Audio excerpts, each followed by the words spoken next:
Friends, હું કલા રામોલિયા સુરતથી કુકિંગ સ્ટુડિયો બાય કલામાં તમારું સ્વાગત કરું છું। આજે આપણે જોઈશું આવી ઉકળતી ગરમીમાં જો ફટાફટ માત્ર એક જ વસ્તુ બનાવી હોય જે ટેસ્ટી પણ હોય, હેલ્ધી પણ હોય અને ડાયટમાં પણ ખાઈ શકાય અને થોડીક વારમાં જ તૈયાર થઈ જાય અને સાથે ઇન્સ્ટન્ટ પણ બની જાય। તો આજે આપણે બનાવીશું જુવારના પોચા રૂ જેવા ઢોકળા। જોઈને તો કોઈ કહી ના શકે કે આ તમે જુવારના ઢોકળા બનાવ્યા છે। એટલા સરસ, દેખાવમાં પણ ટેસ્ટી અને ખાવામાં પણ એટલા જ સરસ ટેસ્ટી। જો એની જાળી પણ ખૂબ જ સરસ પડી છે અને એના મૂળ સ્વરૂપમાં પણ પાછા આવી જાય છે। તો આવા ટેસ્ટી ઢોકળા બનાવવા માટે મારી રેસીપીને પૂરી જોજો। તો ચાલો જોઈ લઈએ રેસીપી।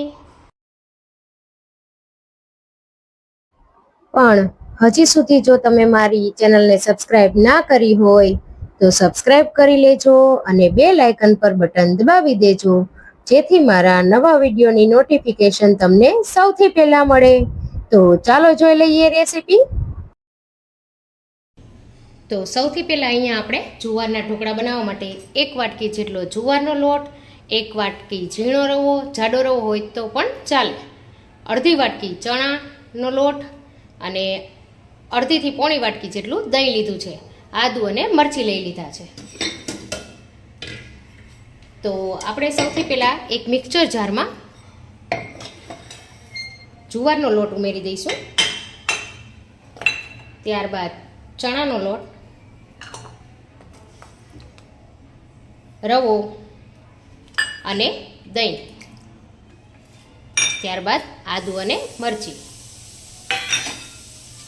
અને આમાં જ આપણે સ્વાદ અનુસાર મીઠું પણ ઉમેરી દઈએ, જેથી કરી તે બેટર સાથે સરસ મિક્સ થઈ જાય। અને હવે આપણે આને પીસી લેવાનું છે અને થોડું એકવાર ફરી જાય એટલે આપણે તેમાં 2 વાટકી જેટલું પાણી ઉમેરશું અને ત્યાર પછી આપણે તેને સારી રીતે પાછું પીસી લઈશું। તો હવે અહીંયા પીસાઈ ગયું છે અને હું તમને બતાવી દઉં કે બેટર કેવું બન્યું છે આપણું। તો આ રીતે એકદમ લિક્વિડી કન્સિસ્ટન્સી છે, પણ આને આપણે 10 મિનિટ સાઈડમાં રાખી દેવાનું છે કે જેથી કરી રવો અંદર જે છે તે સરસ ફૂલી જાય। તો હવે મેં અહીંયા ગાજર અને દૂધી આ એક નંગ આટલા ટુકડા લઈ લીધા છે। તમને વધારે પસંદ હોય તો તમે વધારે પણ લઈ શકો। તો હવે આપણે ગાજરને અને દૂધીને આ રીતે ખમણી લઈશું। તમે મોટી ખમણીમાં ખમણવા માંગતા હોય તો પણ ખમણી શકો, પણ મેં અહીંયા થોડી બારીક લીધી છે કે જેથી કરી એક કણ સરસ દેખાય। તો અહીંયા હું ગાજરને ખમણી લઉં છું અને દૂધીને પણ ખમણી લઉં છું। તો મેં અહીંયા ગાજર ખમણી લીધું છે, તો હવે હું દૂધીને પણ એ જ રીતથી ખમણી લઉં છું। ઝીણી ખમણીથી જ ખમણું છું। આ રીતે એકદમ સરસ બારીક થશે અને આનાથી ઢોકળામાં સ્વાદ પણ સરસ આવશે અને પોચા પણ ખૂબ જ સરસ બનશે, કેમ કે દૂધીથી ઢોકળા ખૂબ જ સરસ પોચા બને છે। તો હું અહીંયા દૂધી અને ગાજર બંને થોડા થોડા લઈ લઉં છું। હવે મેં અહીંયા બંને મળીને એક નાની વાટકી જેટલું જ લઈ લીધું છે, એટલે કે જેટલો જુવારનો લોટ લીધો હતો એટલું જ આ મેં દૂધી અને ગાજર ખમણી લઈ લીધું છે। હવે આપણે ફટાફટથી એક બોલ લઈ અને તેમાં આપણે આ બેટર પહેલાં જે બનાવ્યું છે એ ઉમેરી દઈશું ફટાફટ। જો ખૂબ જ સરસ એવું બેટર આપણું બનીને અહીંયા તૈયાર થઈ ગયું છે। હવે તેમાં દૂધી અને ગાજર નાખી દઈશું ખમણેલા। આમાં બીજા કોઈ વધારાના ઇન્ગ્રીડિયન્ટ્સ નથી ઉમેરવાના। આને તમે ડાયટમાં ખાવા હોય તો પણ તમે ખાઈ શકો, એટલા સરસ બનશે અને ટેસ્ટ પણ ખૂબ જ સરસ આવે છે। અને હવે આને સારી રીતે મિક્સ કરી લઈએ। જો સરસ એવું મિક્સ થઈ ગયું છે। અહીંયા ગાજરના કણ તમને દેખાઈ રહ્યા હશે। જો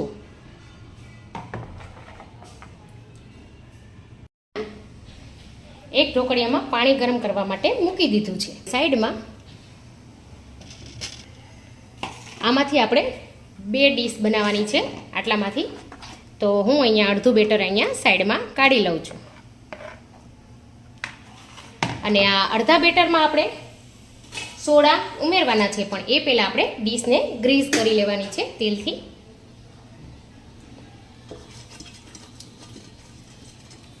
તેલથી ડીશને આ રીતે ગ્રીસ કરીને રાખવાની, કેમ કે સોડા ઉમેરીને તરત જ આપણે આમાં બેટર ઉમેરી દેવાનું છે એટલા માટે.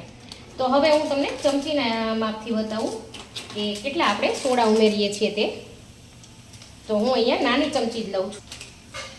જો આ નાની ચમચી છે તે અડધી ચમચી લીધી છે એટલા સોડા ઉમેરી દઈશું, અને એના ઉપર આપણે થોડો લીંબુનો રસ ઉમેરશું અને થોડું ઉમેરીશું પાણી. ખાલી 1 ચમચી જેટલું જ પાણી ઉમેરવાનું છે અહીંયા, અને સારી રીતે આપણે તેને મિક્સ કરી લેવાનું છે, અને તરત જ આપણે ડીશમાં ઉમેરી દેવાનું છે. આમાં હું અહીંયા સારી રીતે મિક્સ કરું છું. તમે જુઓ, સોડાને પહેલાં આપણે અહીંયા સારી રીતે મિક્સ કરી લેવાના છે. એક જગ્યાએ હશે તો સારું એવું ફૂલશે નહીં. તો આ રીતે 1 થી 2 મિનિટ સુધી સતત મિક્સ કરી લેવું.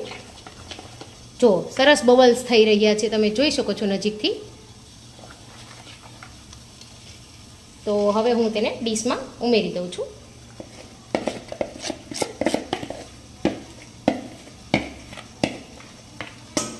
જો ડીશમાં ઉમેરી અને આપણે તરત જ તેને ઢોકળિયામાં ઉમેરી દેવાનું છે. તો અહીંયા ડીશ મુકાઈ જાય એટલે તેમાં ઉપરથી થોડા આપણે તલ ઉમેરી દેવાના છે આ રીતે, જેનાથી દેખાવ ખૂબ જ સરસ આવશે. અને ત્યારબાદ થોડું આપણે લાલ મરચું પણ ઉમેરી દઈશું. જુઓ, અને હવે આને ઢાંકીને 10 મિનિટ સુધી થવા દઈશું. તો હવે અહીંયા 10 મિનિટ થઈ ગઈ છે. તો હું ગેસ સ્લો થોડો કરી દઉં છું અને જોઈ લઉં છું. જો દેખાઈ રહ્યા છે તમને ફ્રેન્ડ્સ? મને લાગે છે કે ઉપરથી તો એકદમ સરસ ડ્રાય છે. જો હાથમાં નથી ચોટતું. તો એક સ્પૂન કે ફોકની મદદથી તમારે આ રીતે જોઈ લેવું કે ચમચીમાં ચોટે છે. જો બિલકુલ નથી ચોટતું, એટલે કે આપણા આ ઢોકળા તૈયાર થઈ ગયા છે. તો આપણે તેને કાઢી અને સાઈડમાં ઠંડા પડવા માટે રાખી દઈશું. તો હવે એ જ રીતે આપણે બીજી ડીશમાં પણ નાખી દઈશું. તો હું અહીંયા થોડું તેલ ઉમેર્યું છું. પેલી વખતમાં થોડું ભૂલાઈ ગયું હતું, તો અત્યારે અહીંયા મેં 1 ચમચી જેટલું તેલ ઉમેરી દીધું છે. સાથે જ આપણે જે ચમચીના માપથી આપણે હમણાં સોડા લીધા હતા એ જ ચમચીથી આપણે સોડા પાછા લઈ લેવાના.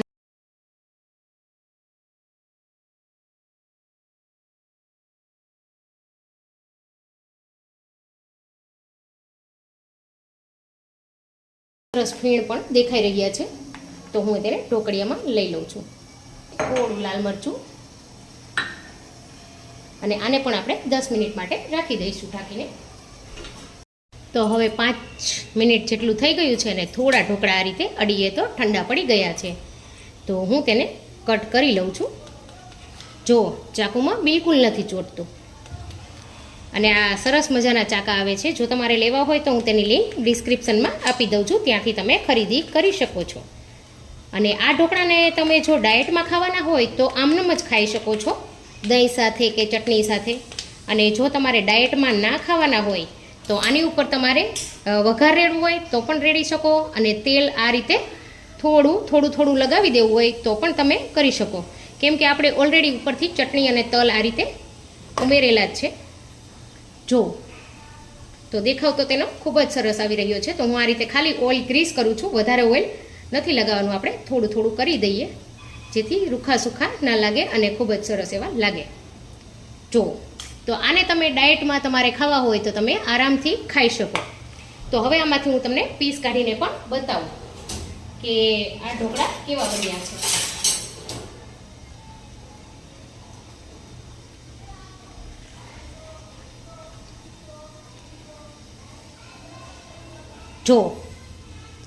જો તમે જોઈ શકો છો ઢોકળાની જાડી. કોઈ કહી ના શકે કે આ તમે જુવારના ઢોકળા બનાવ્યા છે. એટલા સરસ ઢોકળા બનીને અહીંયા તૈયાર થાય છે. જો નીચે પણ જુઓ જાડી, એકદમ ક્લોઝથી બતાવું તમને. અને ખૂબ જ સરસ એવા પોચા. જો કેટલા સરસ પોચા બન્યા છે કે એના સ્વરૂપમાં પાછા આવી જાય છે. જો છે ને એકદમ સરસ પોચા રૂ જેવા. અને તોડીને પણ બતાવું તમને. જો આટલી સરસ જાળી અંદરથી પડી છે, એટલે કે ખૂબ જ સરસ ટેસ્ટી એવા બનીને અહીંયા તૈયાર થઈ ગયા છે. તો આ ઢોકળાને તમે ગ્રીન ચટણી અથવા તો ટોમેટો કેચઅપ કોઈ પણ સાથે ખાઈ શકો. ખૂબ જ સરસ અને ટેસ્ટી એવા લાગે છે. તો ફ્રેન્ડ્સ,